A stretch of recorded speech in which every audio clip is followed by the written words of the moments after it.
What's good? It's your boy CJ Goodfella back with the boxing clinic, and we here big fight week. Daniel Jacobs, regular WBA champion versus Super WBA champion Gennady Golovkin, IBF champion, but WBC middleweight champion Golovkin as well. You got a Chocolito Roman Gonzalez on the undercard, also Carlos Corrales on the undercard. Two separate fights. They fought a while back in an interesting fight. Roman Gonzalez moved up in weight, edged him out. Hopefully they can fight in a bout together in a rematch in the near future.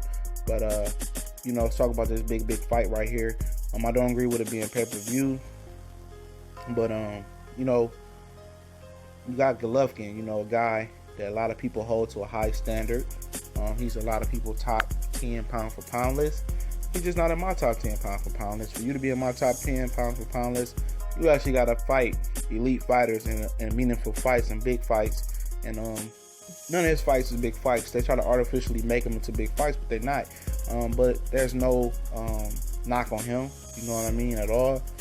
He can't, he don't want to make the accommodations to make some big fights happen. He don't want to reason. He don't want to negotiate and give to take a little bit, and that's on him, man. He's going to suffer those consequences and suffer those effects of what's going to happen to him in the future. But he's a great fighter. You got the people that play off Mayweather. He don't have no special effects. He don't do this. People say that because he's not a fast twitching athlete. He's not a fluid athlete, and that's no knock on him. No fighter has it all. But I'll tell you what he does have. He's the best in the game, or at least one of the best in the game, at cutting the ring off with his feet, and that makes things a lot easy for the guy. He has one of the best top 5, top 3 jabs, top 2 jabs, maybe the best jab in boxing, depending on who is on your boxing active and inactive list. His punch variety, as Martin Murray talks about on a regular basis when he bring up this guy's name, is amazing. The uppercut, the hooks, the body shots, the jab. He can throw a different variety of punches, and this guy is definitely the goods. I would just like to see him in a meaningful fight. You break down his resume since he came to America. He fought Proska. Rosado, wasn't impressed. Lemieux, I wasn't impressed with him. He got banged out by Marco Antonio Rubio, who Golovkin banged out as well. Carter Stevens, I wasn't impressed. He was artificially ranked up in the top 10 on the fight Golovkin and challenge for his belt. He talked himself into the fight, but he wasn't nowhere ranked in the top 15 of the sanctioned the belt body. He had just made a comeback in the sport after a long layoff, and he talked his way into a $1 million payday. Martin Murray, a solid win. Daniel Gill, I wasn't impressed with. Matthew Macklin, I wasn't impressed with, even though he came off of a determining knockout loss to declining Sergio Martinez. So he got a lot to do. But this is a step in the right direction, fighting a dude like Daniel Jacobs, a dude who's coming off one of his biggest knockouts of his career, the biggest knockout of his career, over Peter Kid Chocolate Quillin. If you don't know about Daniel Jacobs, he survived cancer right there with super middleweight former world champion Anthony Durrell, who's challenging for another WBC super middleweight title versus Callum Smith sometime in June. Look out for him as well. But Daniel Jacobs, he arrived on the scene. He was supposed to, be one of the great American fighters of this generation. He was going to fight Pirog. He fought Pirog, the Russian fighter who's now in politics, who suffered a back injury. And Pirog came over to America and upset the apple cart and knocked him out in like 5 or 6 rounds pretty easy. And it showed that Daniel Jacobs wasn't ready. And no knock on losing to Pirog. He's a great fighter. He's a guy who could have been in with Triple G at the last 3 years, but suffered the back injury, and it could have been a pick 'em fight, a 50-50 fight easily with Triple G stigma and skills. But, Jacobs suffered cancer, came back a few years ago, built himself up after the radiation, the chemo, whatever he went through. He's probably still not 100% physically, but he's damn near close to it. He fought Sergio Mora, got knocked down, knocked Sergio Mora down, and Mora broke his legs. They did it again. He banged him out easily. Then I think he knocked out Kid Chocolate, and then we're here now. Jacobs is a wonderful story, and a lot of people would love to see him get the victory over such a monster, Gennady Golovkin, in his hometown of New York City. Like I said, it's pay-per-view. I don't agree with that, but as far as the technical breakdown of it, what these guys need to do, we start off with Daniel Jacobs. You know, with Daniel Jacobs, man, I think as far as he needs to establish that he's the boss in there as well. And I think that without even throwing a punch, I think he needs to come into that mentality. And I think he needs not to give up ground. I think he needs not to use his legs of useless movement. I don't think he needs to box and stay on the outside and stay on the ropes. He doesn't need to do that. Move, and try to box and move against Golovkin, because Golovkin is a master at cutting that ring off. I think he needs to pop that jab, hold his ground, and move with his upper body and slip and slide punches and counter off Golovkin early. Golovkin is not the fastest starter, so I think he needs to, pop the jab. If he's going to counter Golovkin. Depends on how he comes out.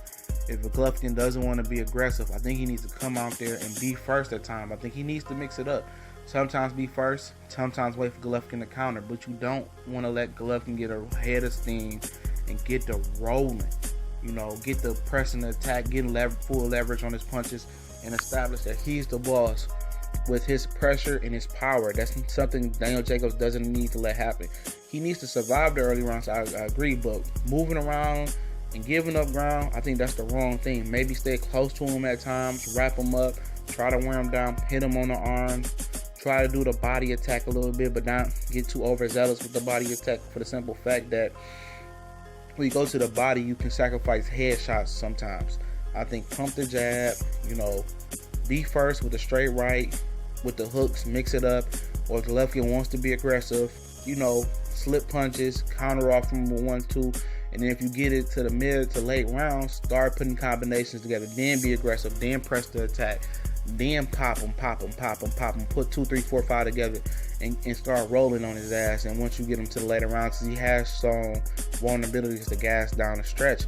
And as far as Golovkin is concerned, depending on how he was to come out, this guy's one of the most multi-talented style fighters you can see in the world today. Most people just think he's a brawler pressure fighter. That's novice talk. This dude versus Lemieux used the jab and boxed on the back foot and just, wore him down with that jab and power shots.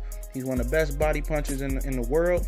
That's something he can play off early too. But like I said, when you go to the body, you leave your head vulnerable. So that's something he might want to look out for and not go down that route with a big puncher like Jacobs. I think he can use the jab, establish his pressure early, go to the body, get that uppercut working, and prove that, he's the boss. He wants to come forward and prove that he's the boss and get that pressure going early.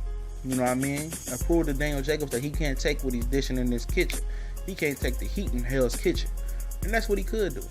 I don't think he wants to sit on the outside and box with Daniel Gill, because Daniel Gill might be the superior boxer with the faster hands earlier down the stretch. Maybe he want to box him and then get him out of there and play with him a little bit. But as far as him early, get the jab going, get your head of steam working early, get him on his bike, get him using useless energy, cut the ring off like Triple G does, show him why they call you Gennady Golovkin, Triple G. Work the body a little bit, get the headshots going, then go downstairs when he can't guess, get him in a feeble position, and bang him out and knock him out. You know what I mean? Keep him alive early, keep him guessing with the uppercut, the left hook to the body, the left hook to the head. Like I said, this guy throws some of the greatest technical punches that I've seen in a long time. Hit him on the hip a little bit, slow his movement down, tire him out, then check the chin, because he thinks you're coming to check his chin early. Work the body. Throw some throwaway shots to the head, come downstairs a little bit, shoot the uppercut between the guard when he got his earmuffs on and scared of those left hooks. There's so many things this dude has at his disposal for the arsenal of weapons. I'm going to go ahead and pick Triple G. 5th round, technical decision. Technical knockout, throwing the towel style. I think Andre Wazir throws in that towel, or the referee stops it. With Jacobs laying on the mat looking up like, who did it, why they do it, and do I want to continue? And he's not going to continue. This your boy CJ Goodfellow with the Boxing Clinic. We gone.